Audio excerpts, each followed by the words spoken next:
This is the Business Leadership Series Minute with your host, the best-selling author of Don't Buy a Duck and founder of MarketingStrategyHero.com, Derek Champagne. I've got Adam Brewer with us today. He is the Chief Operating Officer for Information Systems Integration and also helped to form Shield Logic IQ. Tactics that are being used nowadays, they're so advanced and they're so good. They've done their homework and they've really sharpened their skill set.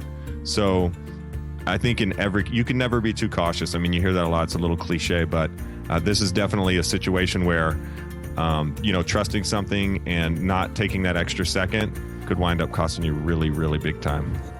To help us understand more of the back end of how that works. So let's say I do click on it. Let's say I don't know when I click on it, and I'm not giving away, let's say I'm not giving away sensitive, financial information. I'm not changing my account, giving them that, but I click on a link that I shouldn't. What happens on my end once I do that? Well, typically you would have some kind of, it could be ransomware. I mean, we'll talk about that because that's the most common one, where that program is going to embed itself into your computer. It's going to begin locking down files that are important.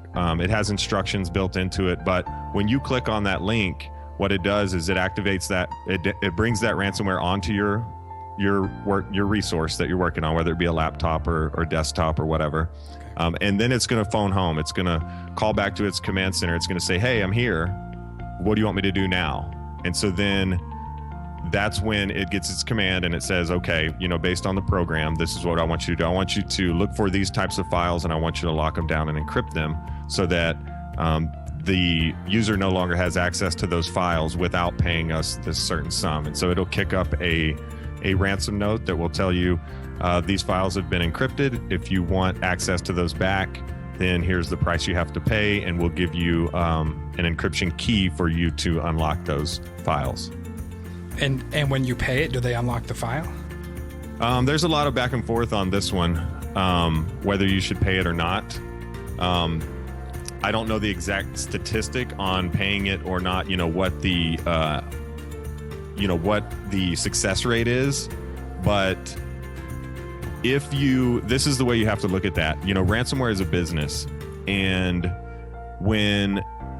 it's set up to the point that they have customer support. I mean, they want you to be successful. They want you to look at them and say, man, that, they did their job or whatever.